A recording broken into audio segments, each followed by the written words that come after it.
Je suis Isabelle Gaborio, j'étais enseignante en histoire-géographie en lycée agricole durant une quinzaine d'années à peu près, avant de m'intéresser en fait aux démarches d'agriculture durable et de développement durable, puis d'Agenda 21 d'établissement dans la région ex-Picardie, maintenant dans les Hauts-de-France. Et je suis depuis septembre 2015 chargée de mission pédagogie à la Bergerie nationale de Rambouillet, où en fait je forme et surtout j'accompagne des équipes pédagogiques dans, par et pour leur travail sur les questions de l'enseignement des transitions. L'origine de ma démarche est liée au fait que j'étais référente Enseigner à produire autrement en 2014, au début du plan Enseigner à produire autrement, et j'avais déjà remarqué un certain nombre de traces d'une activité enseignante perturbée par cette prescription. Et donc je me suis intéressée à, mais finalement, qu'est-ce qui, dans la prescription Enseigner à produire autrement, fait problème pour les enseignants ?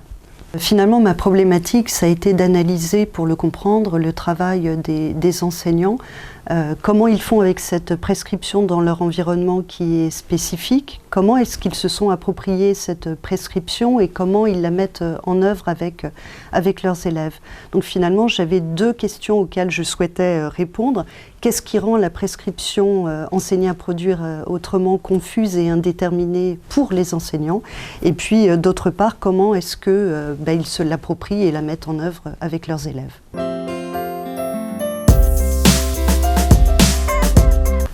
Donc historiquement, je viens du réseau pédagogique Enseigner autrement, donc qui s'appuie sur une approche pédagogique constructiviste problématisée, et donc qui fait référence d'une part à la psychanalyse de la connaissance, avec cette idée qu'on apprend toujours contre soi et contre l'évidence, et qu'on a donc des obstacles épistémologiques notamment, qui nous empêchent parfois d'apprendre, qui s'appuie aussi sur la problématisation, avec cette idée en fait de déployer l'espace du problème plutôt que d'avoir un problème, une solution et donc une pensée plate, déployer l'espace problème pour imaginer des hypothèses de solutions, et qui s'appuie aussi sur la conceptualisation en tant que dans l'action, finalement on se dote d'un certain nombre d'outils intellectuels, des instruments de la pensée pour juger d'une situation et pouvoir agir dessus. Et j'ai ajouté à ce premier cadre théorique de référence pour moi un second cadre théorique qui est la didactique professionnelle, qui fait elle aussi référence à la conceptualisation et qui dit que pour monter en fait, pour faire de l'ingénierie didactique professionnelle, il y a nécessité à bien comprendre le travail. Et ces deux cadres de référence sont intéressants parce qu'ils sont complémentaires, puisque tous les deux mettent au premier plan la relation des savoirs au problème, l'enquête aussi, parce que tous deux visent le praticien réflexif et qu'ils s'intéressent aussi tous deux aux pratiques professionnelles et aux fondements en fait, des pratiques professionnelles.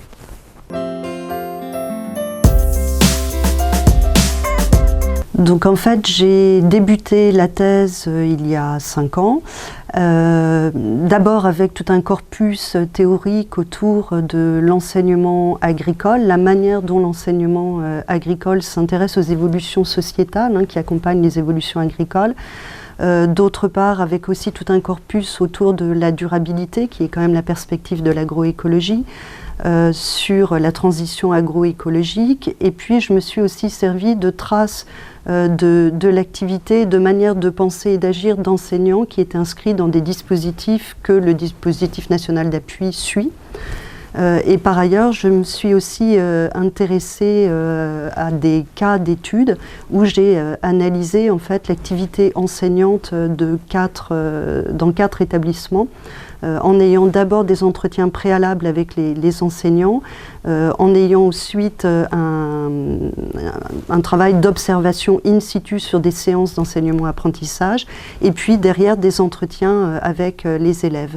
Le tout, je ne l'ai pas dit, dans le cadre du bac pro CGEA, donc conduite et gestion de l'entreprise agricole, un bac pro qui est emblématique en fait de l'enseignement agricole.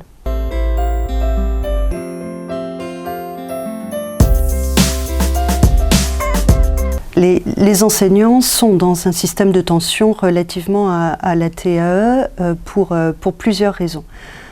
Première raison, je remonterai un peu aux origines de l'enseignement agricole depuis le début des années 60.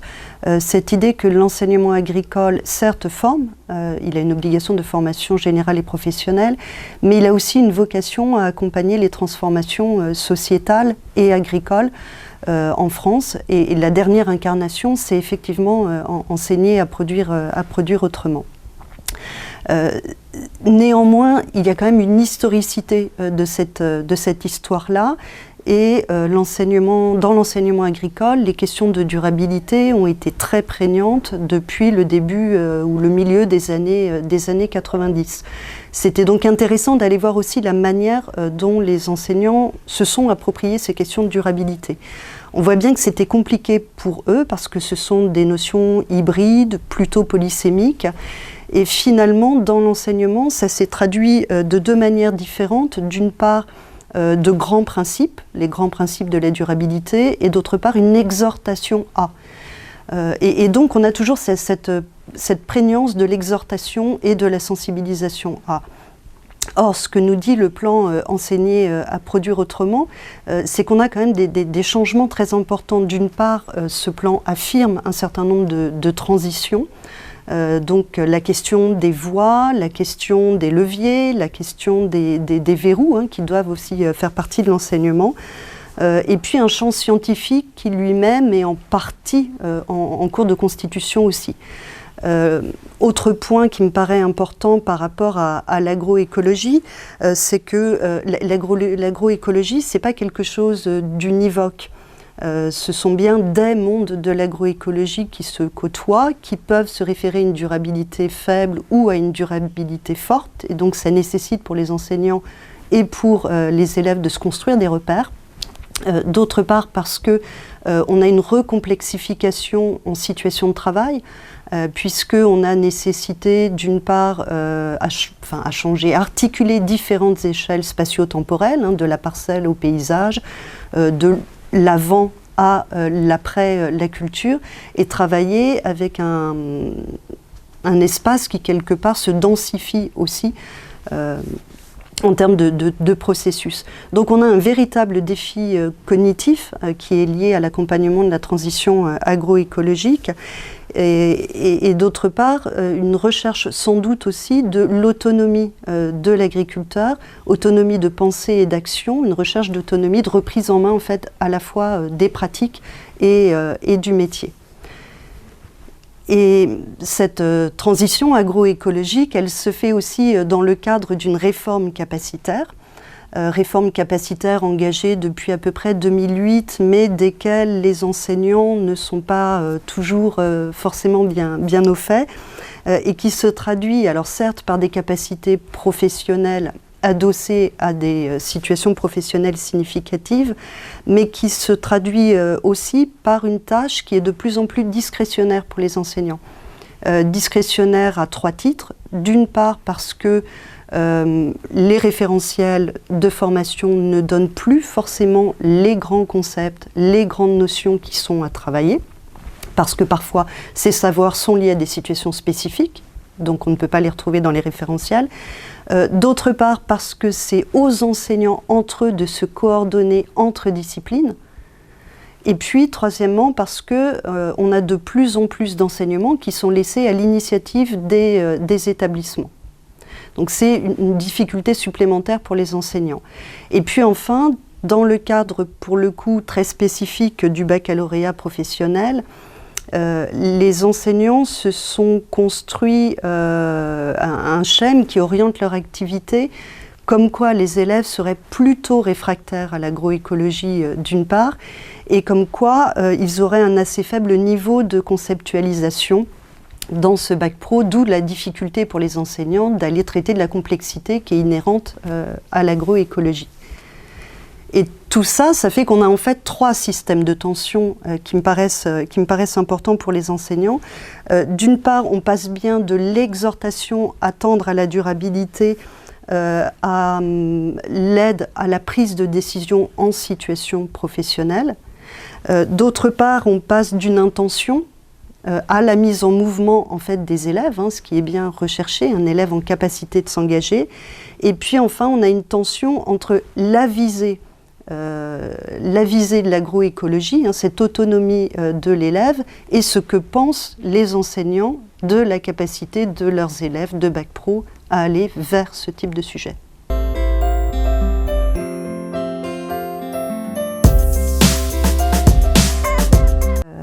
L'un de mes résultats a été de faire une proposition ou une esquisse de structure conceptuelle de la situation enseignée à produire autrement en Bac Pro CGEA, c'est-à-dire finalement les éléments les plus significatifs qui aident ou qui empêchent les enseignants dans leur activité.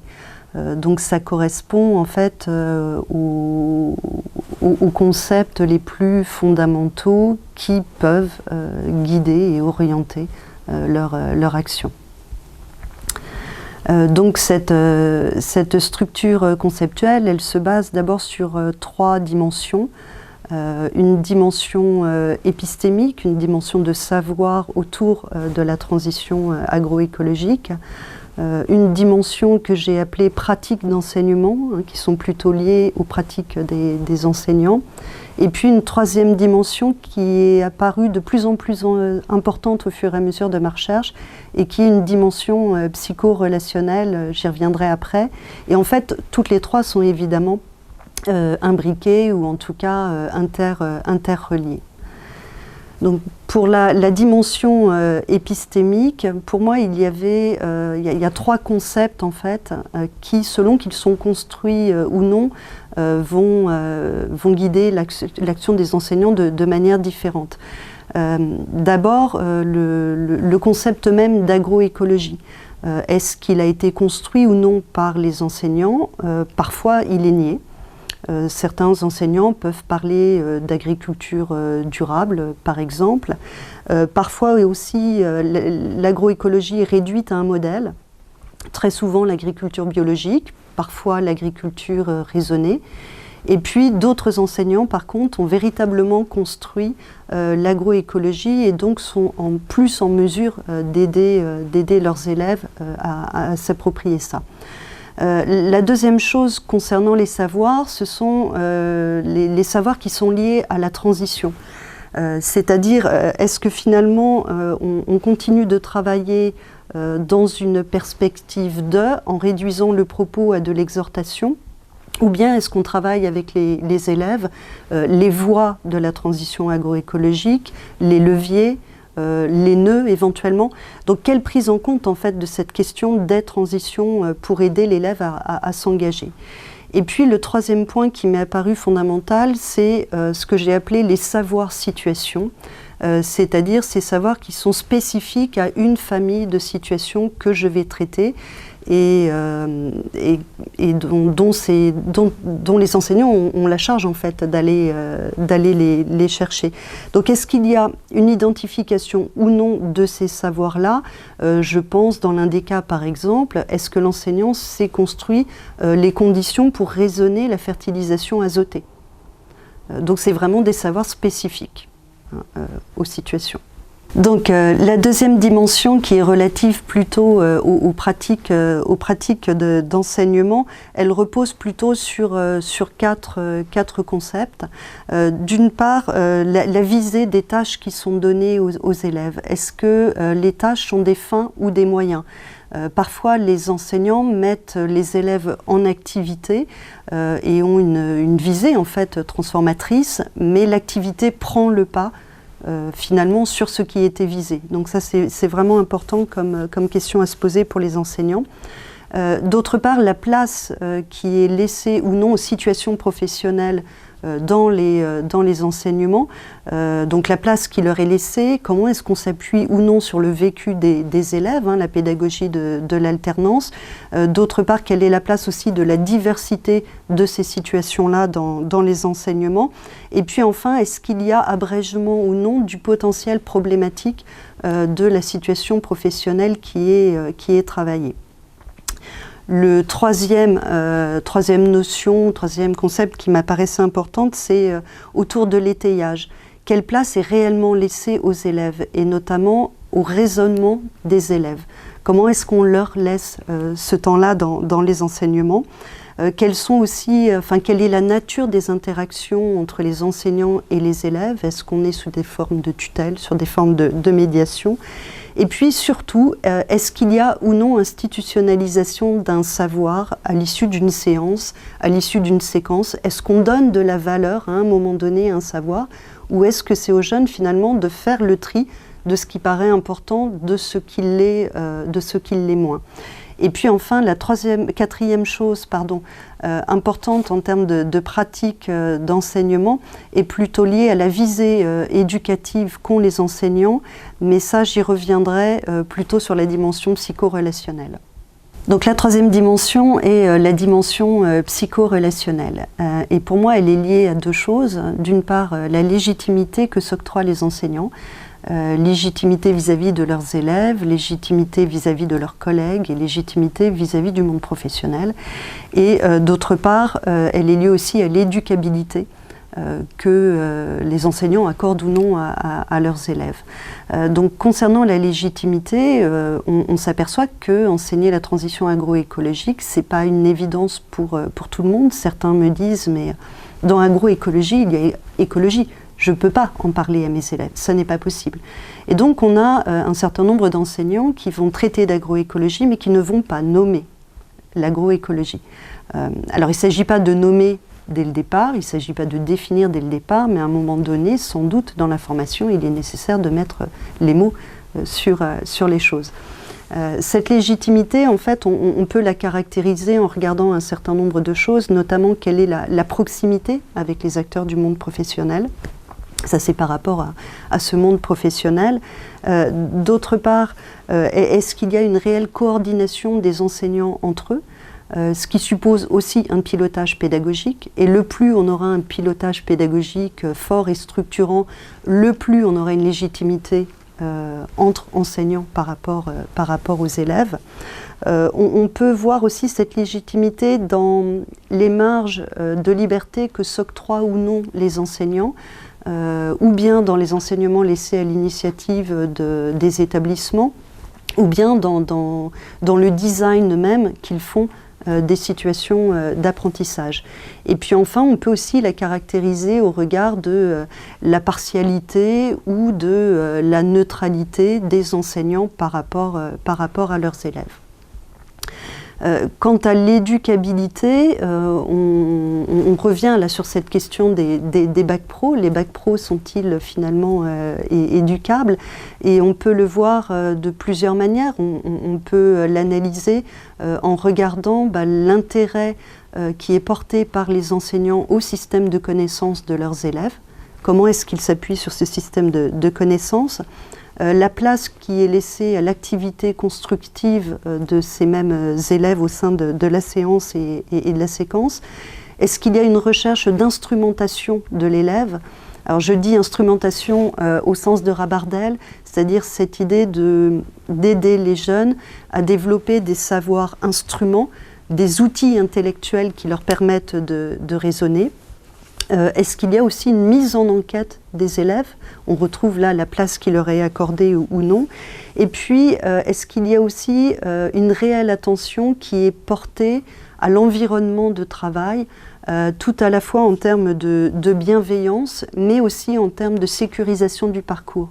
Et je parle de sécurisation du parcours, notamment pour des élèves qui sont engagés avec leurs enseignants dans la rénovation du bac pro CGEA et dont on voit bien qu'elle génère des peurs en plus de tout le reste.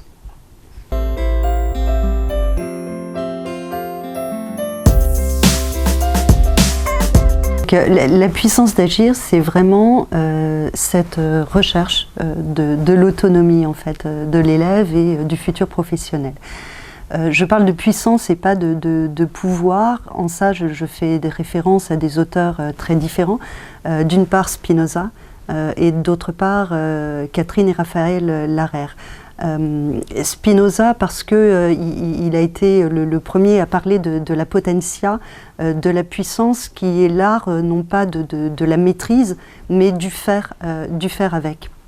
Et donc, il a beaucoup développé autour de cette puissance, une puissance qui est à la fois la puissance du corps, de l'esprit et la puissance des connaissances pour acquérir une certaine forme de liberté.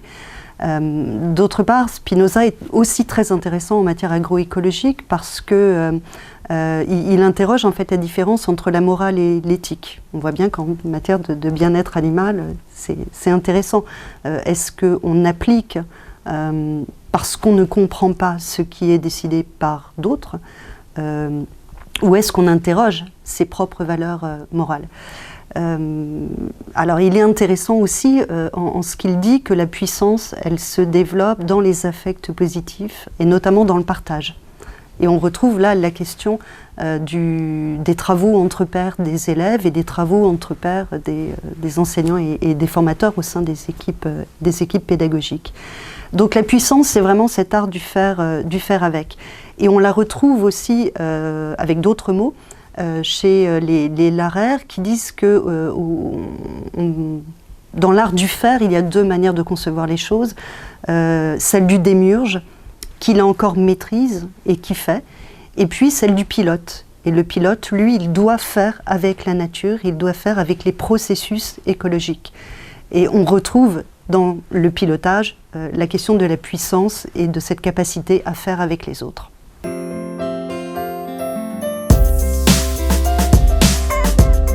Donc aujourd'hui, effectivement, on a assisté au lancement de EPA2 le 3 février dernier. Donc on est sur un dépassement de la seule filière agricole. On a déjà quelques billes sur la question des aménagements paysagers, de la gestion des milieux. Par contre, ça pose des questions sur des filières sur lesquelles on n'a pas forcément travaillé. Je pense notamment à tout ce qui est autour du service à la personne et au territoire, les bacs pro-SAPAT, les BTS DATR. On peut penser aussi à des filières telles que technico-commerciaux ou les BTS anabiotech par exemple. Alors pour moi, enfin, dans le travail que j'ai réalisé, j'ai été obligée à un moment donné de travailler sur ce que serait l'élève idéal type en capacité de s'engager dans les transitions. Ce que j'ai appelé la puissance d'agir dans une perspective agroécologique. Et il me semble que ce travail-là de conception collective en équipe pédagogique de ce que serait l'élève idéal type en capacité de s'engager dans les transitions est l'un des moyens pour réussir à dépasser, pour réussir à en tout cas avancer dans la formation et derrière à imaginer un parcours de formation qui effectivement cherche à atteindre cet élève-là.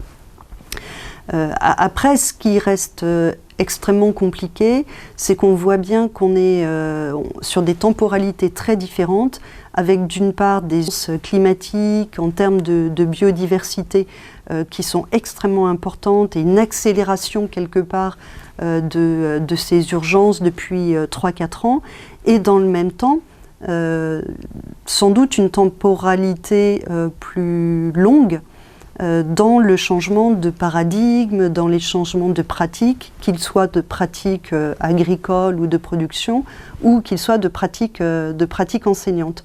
Donc, comment est-ce qu'on peut faire, à part mettre de véritables moyens sur l'accompagnement des équipes pédagogiques de manière très forte et très structurée, sinon on ne voit pas comment on va réussir à changer dans un laps de temps qui sans doute est relativement réduit maintenant.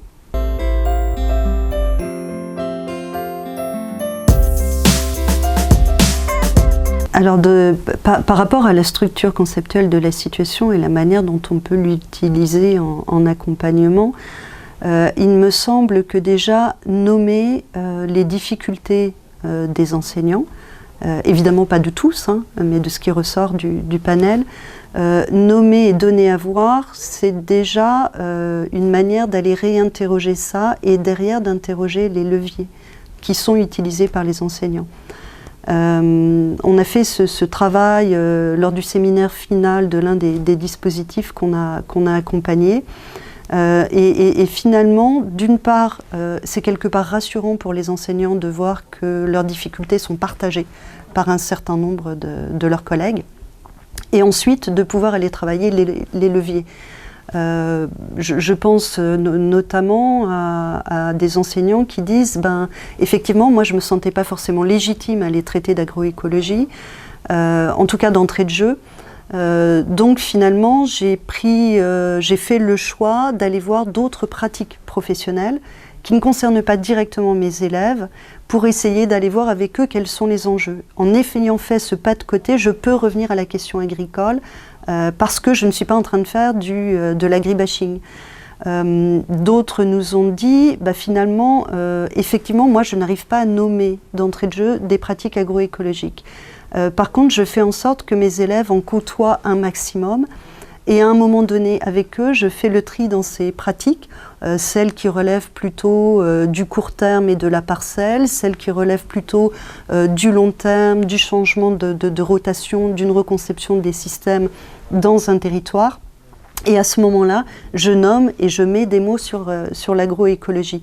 Donc on voit que les enseignants utilisent tout un tas de subterfuges en fait, pour avancer, mais ce sont des subterfuges dont on n'aurait pas idée si à un moment on ne posait pas quelles sont peut-être leurs difficultés et si on n'interrogeait pas la manière dont ils les travaillent. Cette structure conceptuelle, elle est valable pour... alors, premier point, elle est valable, en tout cas, me semble valable pour les enseignants de Bac Pro CGEA. Ceci dit, en la mettant en discussion, on s'aperçoit qu'elle est sans doute aussi valable, y compris pour des enseignants de BTS. On retrouve souvent les mêmes problématiques, y compris les questions d'éducabilité. Mais elle est aussi valable pour les accompagnateurs. C'est-à-dire qu'en tant qu'accompagnateurs d'enseignants et de formateurs, nous aussi, alors individuellement ou collectivement, parce que de toute façon on ne peut pas avoir des compétences sur tout, on a aussi nécessité à être vigilant sur cette dimension épistémique, sur la dimension psychorelationnelle et sur les pratiques en fait d'accompagnement. Et il me semble que quelque chose qui est au cœur de la puissance d'agir et au cœur de la structure conceptuelle, c'est aussi comment on permet à la transition agroécologique d'être désirable et comment on donne de l'appétit. Et là aussi, on a un gros travail, sans doute, en tant qu'accompagnateur, sur ce lien, en fait, avec les enseignants formateurs et sur les affects positifs qu'on peut générer, parce que ça demande du travail, ça demande de l'investissement, mais c'est aussi, quelque part, une manière de réenrichir notre travail et de réenrichir son métier d'enseignant, qui parfois peut être un peu lourd. Ça veut dire effectivement que les accompagnateurs doivent aussi laisser la place au raisonnement des enseignants et des formateurs et s'appuyer sur leur expérience et sur leur vécu pour pouvoir construire des dispositifs d'accompagnement en fait. Et ce qui est intéressant sur les recherches actions ou sur les formations actions, c'est de se donner un certain nombre de repères pour voir ce qui a fonctionné, ce qui n'a pas fonctionné et de commencer à évaluer les dispositifs. Et ça interroge aussi sur la place de la recherche dans l'accompagnement.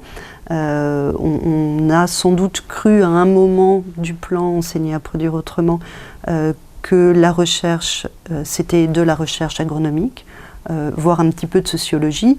On voit bien au travers de cette proposition, qui n'est qu'une proposition de structure conceptuelle de la situation, que ni la sociologie ni l'agronomie à elles seules ne peuvent suffire et qu'on a aussi besoin d'aller chercher dans les sciences de l'éducation un certain nombre d'apports pour comprendre ce qui se joue pour les enseignants et pour les formateurs.